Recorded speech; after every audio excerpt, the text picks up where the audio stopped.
Hey y'all, what's up and welcome back to my channel. Today I am doing an intro video about me. Just, some background information about who I am, where I come from, and hopefully I can answer any questions that you might have about me. I like to watch HGTV. I love HGTV, house shows. I love shopping. I love traveling. I just love living life, for real.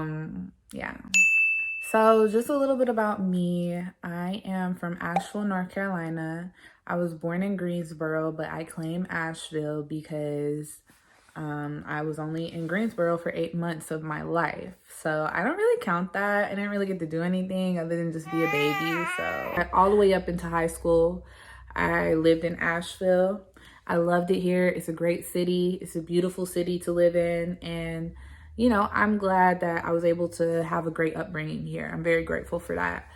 I did end up going to college at UNC Charlotte. I love Charlotte. Charlotte and Asheville just have such a great place in my heart. And so does Greenville, but we'll get to that in a little bit. But I graduated with a degree in political science with a minor in public health. My goal was to be a lobbyist and basically lobby for healthy food and active living, specifically in food deserts where people don't really have access to resources like that. I learned very quickly that, Congress just loves to talk about that. That is on the top of their agenda. Yeah, just healthy food. And yeah, why would they want people to get sick? It's not like they're gonna, not making money off of that. But yeah, so I realized very quickly that just because it's a great cause doesn't mean everybody's going to want to listen, especially if it's not backed by money. So once I realized that, everything kind of happens for a reason. I actually worked in the nonprofit space. I was working with kids, helping them, basically providing them with after school care, providing them with college assistance, college applications, things like that. So basically just helping students become, giving them the things that they need, the resources they need in order to be successful in society, pretty much. Working at that nonprofit, I met my mentor. And my mentor, he was basically the one that was like, hey, have you ever thought about real estate? Have you ever thought about, getting your license and selling real estate? And I had thought about it a little bit in college, and I've always kind of been an entrepreneur. So I always kind of had that like hustle, go-getter mentality. But I hadn't really thought about being a real estate agent or be really investing in real estate at all. So I was like, okay, I'll do it. Yeah, I mean, I can do it, while I'm still working my job. Great. Sure. Whatever. And you're willing to mentor me throughout the process. Wow. Great. So basically I got my license and I passed on my first time, which was super exciting. And now I'm a licensed realtor in North Carolina. So I'm still working my first nonprofit job out of college while I'm doing real estate. And I actually, in my first year of real estate, I made $20,000 my first year. I was only 22 years old. So that was a lot of money to me. And I'm just like, oh, this is possible? I can do this, me? And it wasn't just about the money. It was about the fact that I was actually helping people buy real estate, helping people, buy one of the biggest assets that they will ever buy in their life. This is generational wealth we're talking about here. So I actually ended up getting offered another position, a higher level position. It was a better title. It was more pay. And this was after working at the first nonprofit I was at for about a year. So I took the position and now I'm working there. So I'm working there and I'm doing real estate at the same time. And I'm starting to realize that, this isn't really meshing. Working my 9 to 5 and also trying to be an entrepreneur was very hard. And also maintaining relationships with my family, maintaining relationships with the gym, my mental health, all that was it was very, very much hectic. It was a lot. So I'm starting to come to that realization, but I'm still trying to kind of do both at the same time. While I'm working at the job, I'm like, okay, hey, I'm helping all these other people buy real estate. Can I buy a house? Let me just see. So I had 2 years worth of income because I had been working at the two nonprofits for almost like 2 years, or it was up 2 years, I don't remember. So I got qualified for a loan. I got qualified for like $280,000. And I'm like, really? Me? At the time, I'm like 22. So I'm like, really? I mean, in Asheville, $208,000 doesn't go far. But if you just watch the market like a hawk, then you will find something. So yeah, I got approved for $280,000 to buy a home. And I'm like, wow, well, I guess I need to go buy one. So that same week, I'm like, I had like 8 houses lined up for like one day. I'm like, I'm gonna go see all these houses. The first house I saw, it had only been on the market for a day. After I saw them 8 houses that day, I was like, the first one is the one.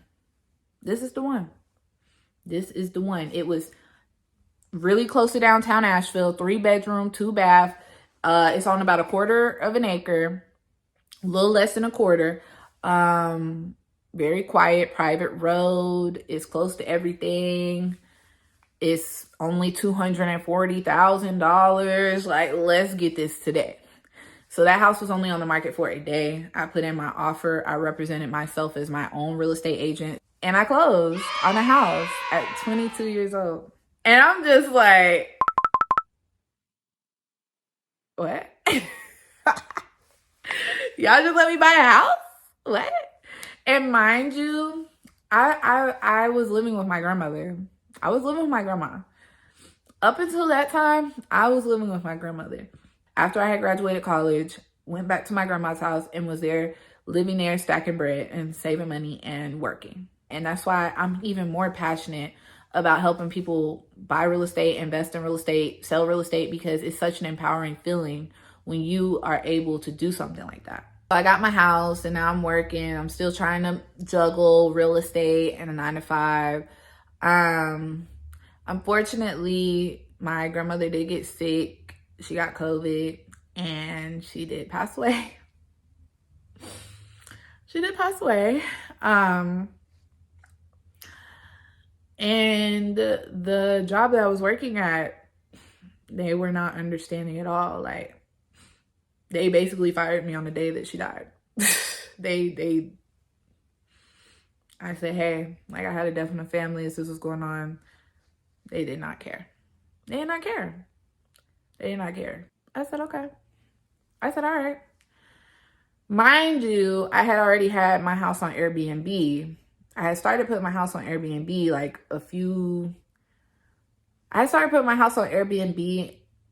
like the beginning of 2021. I was already, having multiple streams of income because I was a realtor. I was working my 9-to-5 and I also had my house on Airbnb. So I was like, okay. Because I didn't buy the house like thinking that this was going to be my forever home. I bought the house knowing that I was going to make money off of it, whether it was going to be a rental or it was going to be Airbnb, or I'm sorry, long-term rental.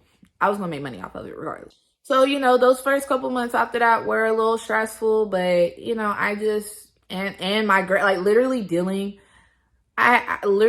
with my grandma passing away, getting fired, and me and my boyfriend had broke up around that time. So I'm dealing with all this crazy stuff, not really like in the right mind space to do anything. But I pulled through it. I pulled myself out of it. And yeah. So during that time, I'm like, okay, well, I'm going to try to get another Airbnb. So I ended up moving to Greenville, getting an Airbnb in Greenville. I lived in Greenville for about a year and some change. I really love Greenville, South Carolina. It has a special place in my heart. I know Greenville like the back of my hand. It's such an easy city to navigate and get around. And yeah, so now disclaimer, I only owned one house. The other houses were under a corporate lease. And the reason why I was doing that was because then I could, have multiple properties and they weren't in my name. They were under my LLC. So I was doing Airbnb. I was a realtor. I started a cleaning company. And I also have a corporate housing company, so to speak. So I was doing a lot, but it kept me busy. It helped me grieve. And it really showed me like how determined I am to make it. Like, regardless of a 9 to 5, regardless of any of that, I'm still going to make it. Because I was able to have the luxury to have multiple places in multiple cities, I was able to learn each city like the back of my hand. I love each city. I know my way around Asheville, Charlotte, Greenville, and I already have my license in North Carolina. So I was like, what if I get my license in South Carolina? So that's what I did. I ended up getting my real estate license in South Carolina. I passed on my first try. I was so proud of myself. So now I'm a licensed realtor in North Carolina and South Carolina, and I serve. Yeah, I just want to get on here and give you a little bit of background on who I am, where I come from, and what motivates me to work so hard. Charlotte, and overall, it's really just about continuing the legacy that I was raised in, continuing the hard work that I saw my family put in. And I want to be able to just help people achieve generational wealth, or just, purchase real estate or sell real estate in general. It brings me happiness, it brings me joy. And on that note, I hope y'all enjoyed this video, and I will talk to y'all soon. Bye.